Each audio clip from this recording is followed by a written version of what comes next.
Hello all.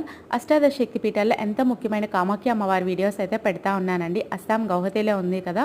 So ఈ శక్తిపీఠం దర్శనంకి మేము కూడా వచ్చాము. అసలు అది చూస్తేనే అదొక డిఫరెంట్ ఫీల్ వచ్చేస్తుందండి.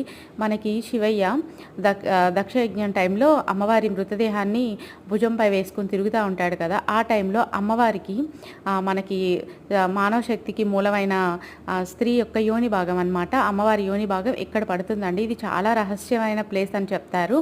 అండ్ పూజలు కూడాను చాలా రకరకాల పూజలు జరుగుతాయి. మామూలుగా చాలా అపోహలు ఉన్నాయి. ప్రతి నెల 3 రోజులు అమ్మవారికి ఆడవాళ్ళలాగే పీరియడ్స్ అవుతాయా ఏంటా అవన్నీ చాలా చాలా రకరకాలుగా ఉన్నారు. అండ్ విగ్రహాలు ఎలా ఉంటాయి ఏంటి అనే రకరకాల విగ్రహాలు యూట్యూబ్లో కూడా చూపిస్తూ ఉన్నారండి. కొన్ని అందులో నిజం ఉన్నాయి, కొన్ని అయితే కాదండి. ఇక్కడికి వచ్చాక చూసాం కదా.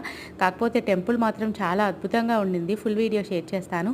ఈ వీడియో అయితే నచ్చినట్టయితే మన ఛానల్ సబ్స్క్రైబ్ చేసుకొని వీడియోకి లైక్ చేసి కామెంట్ చేయండి ఇంకా ఇన్ఫర్మేషన్ కావాలంటే.